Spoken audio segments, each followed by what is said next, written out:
El punto 3.1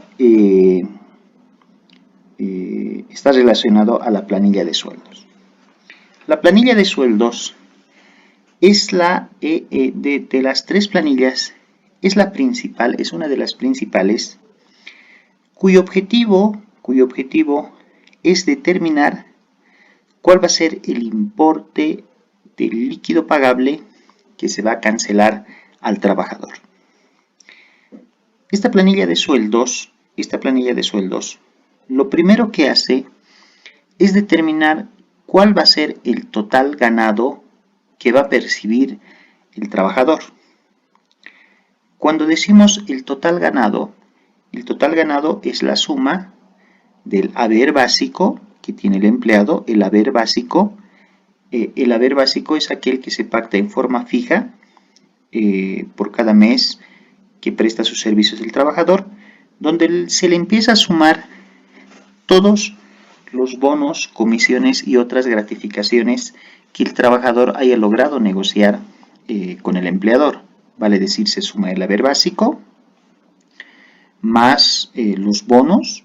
Ahí está el bono de antigüedad, puede haber un bono dominical, puede haber algún otro bono, más las comisiones que pueda percibir el trabajador, comisiones por ventas, comisiones por algún logro de objetivos u otras comisiones que se haya negociado, y a esto se le suma las horas extra que haya hecho el trabajador, y por otro lado se le suma el horario dominical si es que el trabajador ha prestado sus servicios sea en domingo o en días feriados, ¿no? Entonces, toda esta suma de conceptos hacen el total ganado.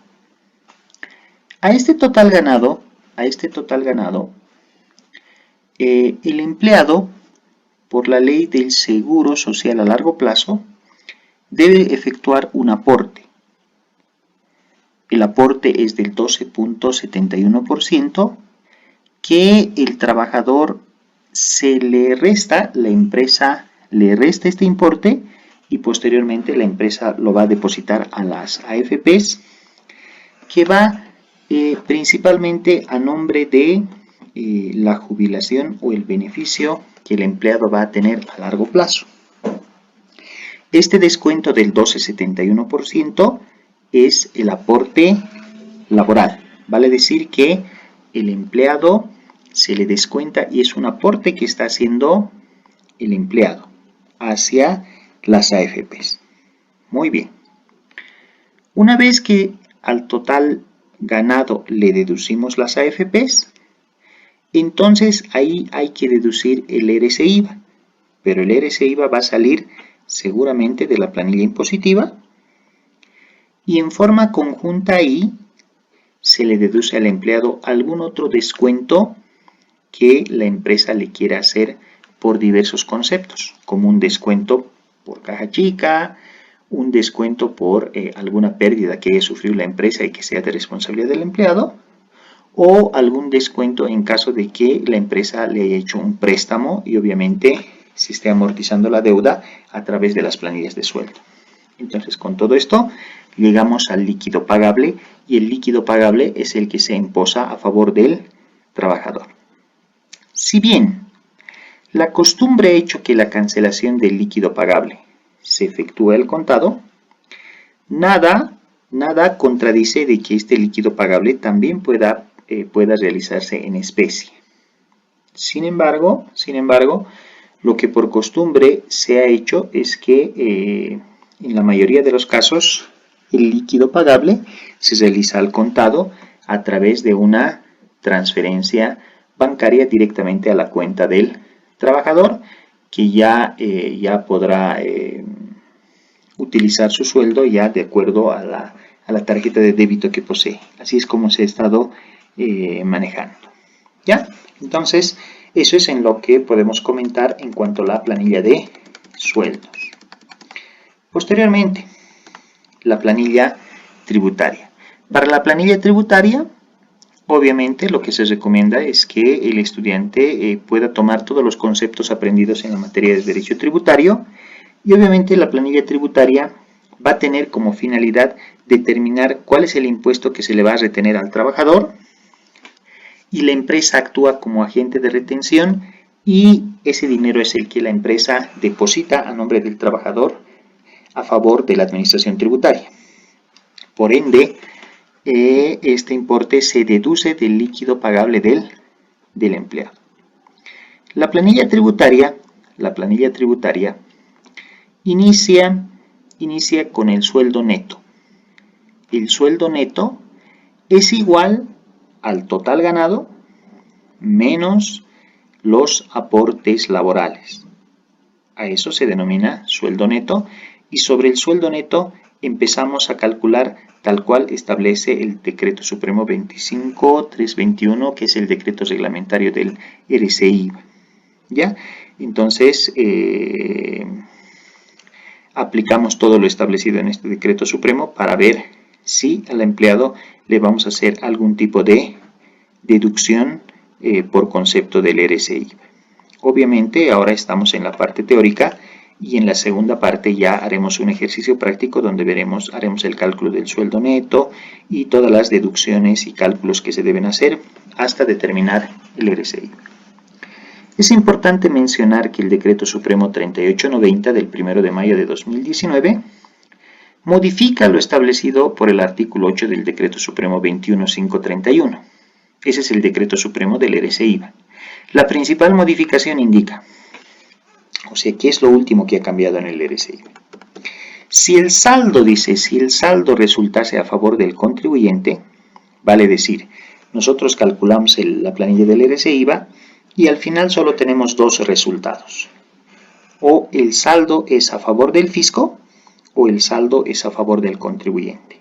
En este caso nos dice, si el saldo es a favor del contribuyente, el mismo quedará en su favor con mantenimiento de valor para compensar en los meses siguientes. Antes del 1 de mayo de 2019, si el empleado tenía saldo a favor en el RCI y el empleado se trasladaba a otra empresa o se desvinculaba o buscaba otro trabajo, automáticamente perdía su RCI acumulado. Eso es lo que pasaba hasta antes del 1 de mayo de 2019. Hoy la situación cambia. En honor y en una aplicación adecuada del concepto del RCI, ese saldo el contribuyente no lo puede perder, no prescribe a favor del fisco. Entonces eso es lo que cambia este Decreto Supremo 3890 y dice que en caso de desvinculación el saldo del crédito fiscal proveniente de la imputación como pago a cuenta de la alícuota correspondiente al IVA, vale decir que si este empleado tiene un saldo de crédito fiscal, el mismo puede ser utilizado en su siguiente fuente laboral. Eso es lo que nos está diciendo. Que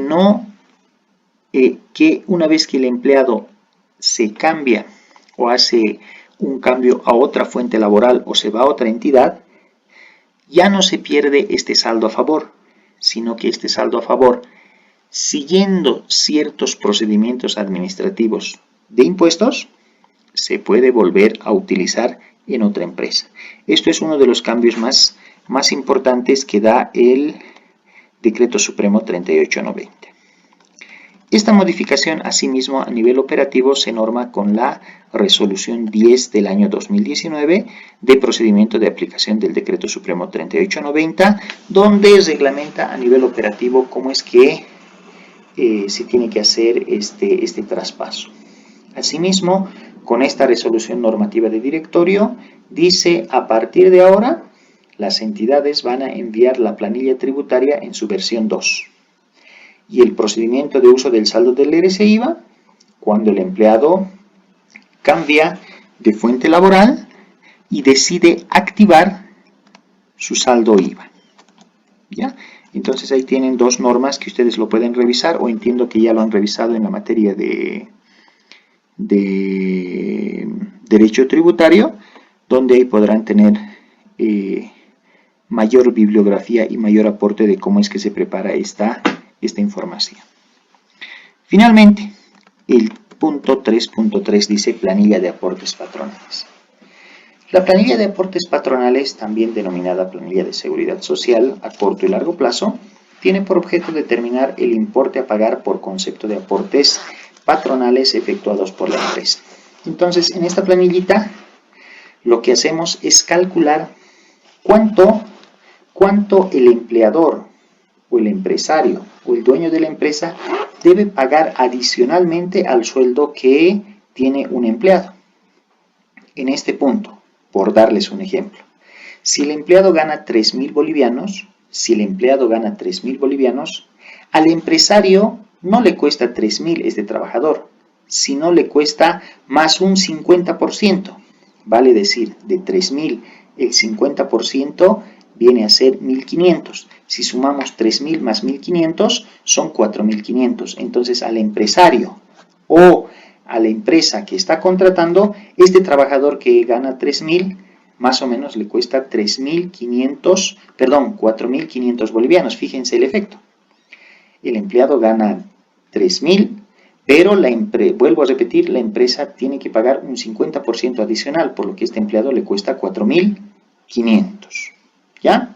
Entonces, en la planilla de seguridad social, ¿qué conceptos son los que paga el empleador? Primero tiene que pagar un 10% de Caja Nacional de Salud cada mes. El 10% se calcula sobre el total ganado. Ahí tienen un 10%. ¿Qué más? Además, la empresa tiene que pagar el 1.71% como aporte patronal a la AFP. 1.71.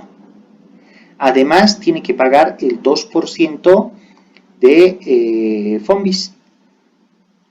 Además, sobre esto, tiene que cancelar un 3% de aporte solidario. Adicionalmente a esto, el empleado hay que indemnizarle, por lo que hay que pagar un 8.33% cada mes para acumular.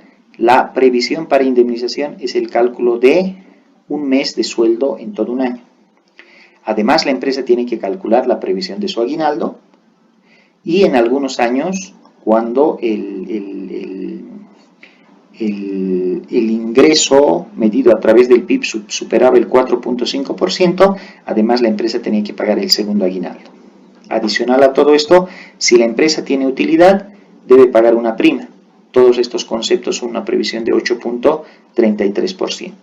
Entonces, nótese que todos los porcentajes que les he dado suman 48%. Por eso es que les decía que como aporte patronal la empresa paga un 50% adicional a favor del empleado, sin contar los subsidios que enseguida los vamos a revisar. ¿Ya?